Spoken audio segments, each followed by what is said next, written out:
या देवी सर्वभूतेषु शान्तिरूपेण संस्थिता नमस्तस्यै नमस्तस्यै नमस्तस्यै नमो नमः।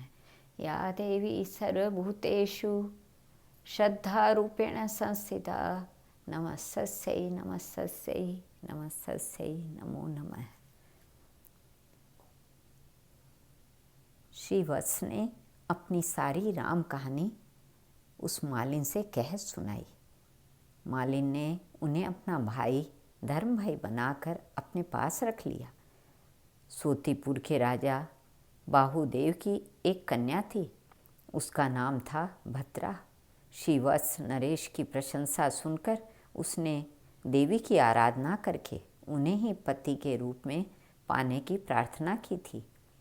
देवी ने उनकी कामना पूर्ति का आशीर्वचन दे दिया था। स्वयंवर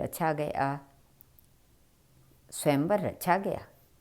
तमाशा देखने श्री वत्स एक कदम वृक्ष के नीचे खड़े थे। भद्रा ने उन्हीं के गले में वरमाला डाल दी। श्री वत्स को इस बात की तनिक भी आशा नहीं थी। अन्य नरेशों के सामने भद्रा के पिता बड़े लज्जित हुए और उनके मन में आघात भी पहुंचा। पर कन्या के वरमाला देने पर वे कुछ कर नहीं पाए। विधि पूर्वक विवाह हो गया। बाहुदेव का सुंदर व्यवहार नहीं देखकर व्यवसाय की दृष्टि से श्री वत्स ने नदी किनारे नाव लेकर आने वाले व्यापारियों से चुंगी लेने का काम करना स्वीकार किया। राजा की आज्ञा भी मिल गई। श्री वत्स प्रियतमा चिंता से दग्ध थे। उसी के पाने की आशा से भी उन्होंने यह काम लिया था। एक दिन वही धूर्त वणिक वहाँ आया। पहचानते ही श्री वत्स ने उसे गिरफ्तार कर लिया। बात राजा के यहाँ पहुँची। राजा के पूछने पर श्री वत्स ने कहा, यह चोर है। ये 6 सोने की ईंटें इसने चुराई है। यदि नहीं तो जुड़वा सोने की ईंट को यह अलग कर दे। अपने तीक्ष्ण हथियारों से वणिक ने उस ईंट को तोड़ने की बहुत चेष्टा की, पर कोई फल नहीं निकला। तब श्री वत्स ने उसे लेकर भगवान को स्मरण किया। ईंटें अलग हो गई। अत्यंत चकित होकर बाहुदेव ने इसका रहस्य पूछा। श्री वत्स ने अपना सारा वृत्तांत सुना दिया। श्री वत्स का परिचय पाते ही बाहुदेव हाथ जोड़कर बोले, महाराज, आपको पाकर मेरी कन्या और हम सब कृतार्थ हो गए। अज्ञानवश मुझसे तो जो अपराध हुआ हो उसे आप कृपापूर्वक क्षमा करेंगे।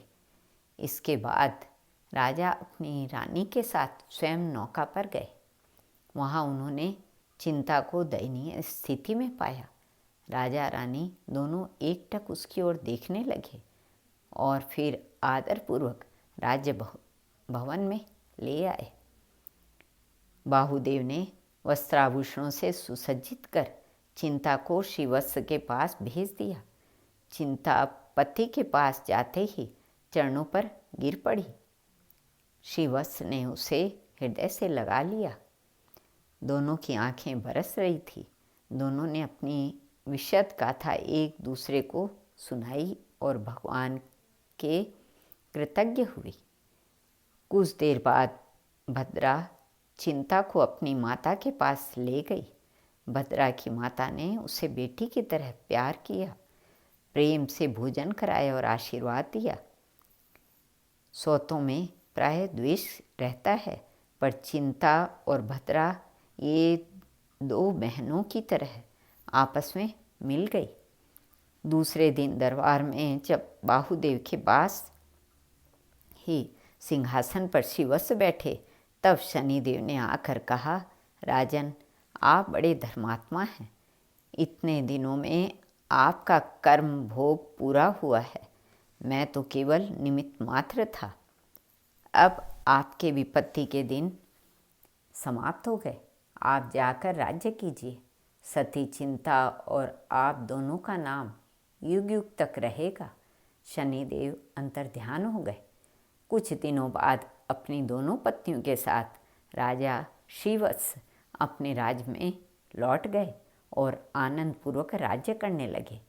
उनका और सती चिंता तथा भद्रा देवी का अधिक समय भगवान के पूजन और भजन में ही बीतता था।